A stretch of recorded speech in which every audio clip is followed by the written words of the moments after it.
यह वीडियो आप सभी के लिए बहुत ही महत्वपूर्ण होने वाली है, क्योंकि इस वीडियो में हम लोग बिल्कुल शुरुआत से समास को सीखने वाले हैं कि समास किसे कहते हैं, समास के कितने भेद होता है, समास के भेदों का परिभाषा क्या है। कहने का मतलब कि समास के बारे में जितना भी बेसिक जानकारी है जो हमें पढ़ना है 1 से लेकर 10 क्लास के बीच में, वह सब कुछ इस वीडियो में हम लोग सीखने वाले हैं। यदि आप समास को बिल्कुल अच्छे से सीखना चाहते हैं तो इस वीडियो को शुरू से लेकर अंत तक आपको केवल ध्यान से देखना है। जी हाँ, यह वीडियो जैसे ही खत्म होगा ना, आप समाज के बारे में सब कुछ अच्छे से सीख गए होंगे। तो चलिए अब हम इस वीडियो को शुरू करते हैं। तो सबसे पहले हम यह समझ लेते हैं कि समास कहते किसे हैं और इसका परिभाषा क्या है।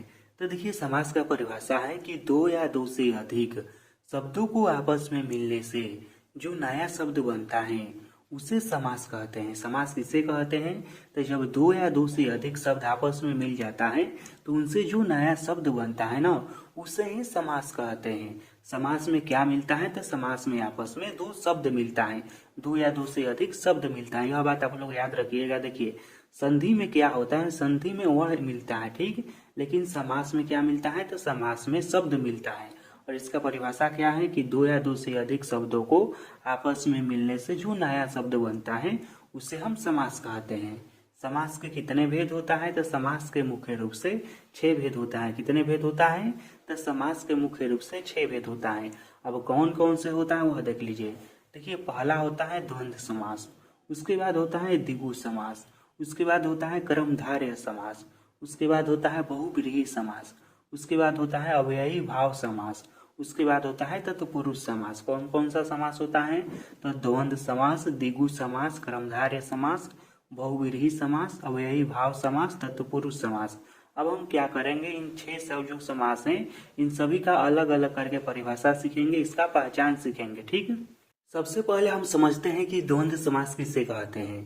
तो देखिए, इसका परिभाषा मात्र एक लाइन में है कि जिस समास में दोनों पद प्रधान हो उसे द्वंद्व समास कहते हैं। द्वंद्व समास किसे कहते हैं? तो जिस समास में दोनों पद प्रधान हो उसे द्वंद्व समास कहते हैं। जैसे में हो गया मारपीट, अन्न जल, दिन रात। इस समास को देखने पर ऐसा लगेगा ना कि इसका दोनों पद प्रधान है और इसका दोनों पद प्रधान रहता भी है। तो इसका परिभाषा क्या है कि जिस समास का दोनों पद प्रधान हो उसे द्वंद्व समास कहते हैं। उसके बाद अगला है द्विगु समास। द्विगु समास किसे कहते हैं? तो देखिए, जिस समास का पहला पद संख्या हो या संख्या को बताता हो उसे द्विगु समास कहते हैं। द्विगु समास किसे कहते हैं? तो जिस समास का पहला पद संख्या को बताता हो उसे द्विगु समास कहते हैं। जैसे में हो गया चौराहा, हो गया पंचपात्र, हो गया त्रिभुज, हो गया। इस तरह से कोई भी ऐसा शब्द आएगा जिसमें का पहला शब्द संख्या को बताएगा। चौराहा यानी कि चौराहा, इसका मतलब क्या होता है? यह संख्या को बताता है ना, 4।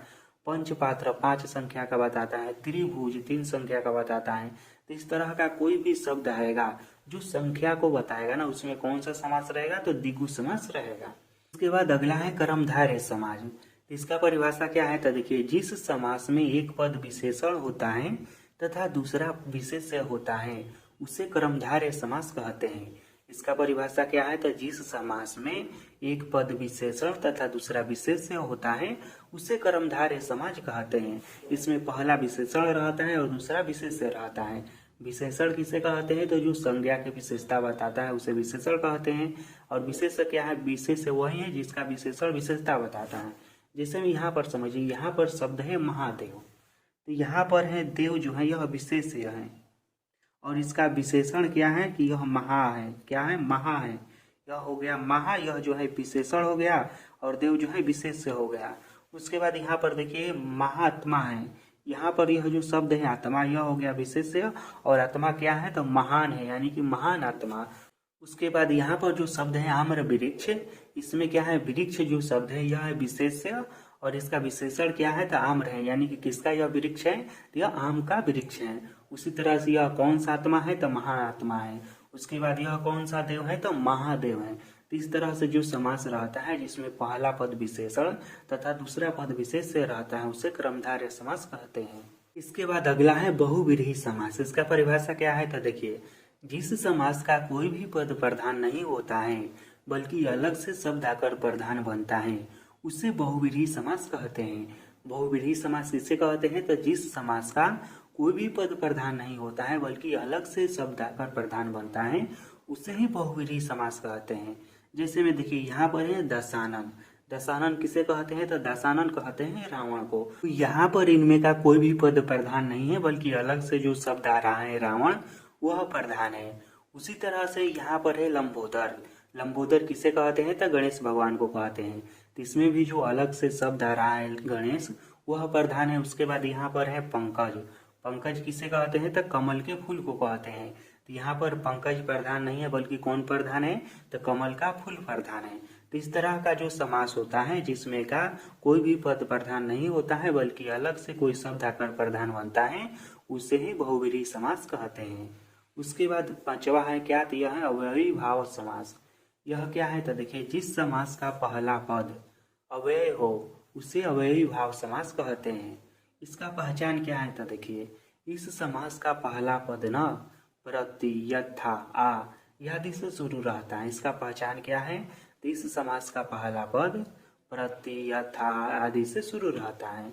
जैसे में हो गया यथाशक्ति, प्रतिदिन, आमरण।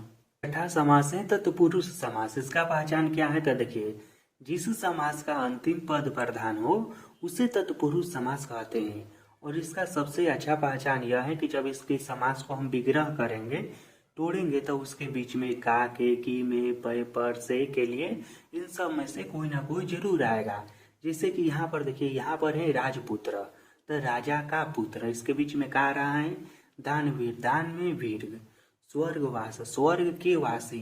तो इस तरह के जो समास होता है जिसके समास को विग्रह करने पर, तोड़ने पर उसके बीच में का, के, की, में, पे, पर, से यह सब आता है और जिसका अंतिम पद प्रधान रहता है उसे तत्पुरुष समास कहते हैं।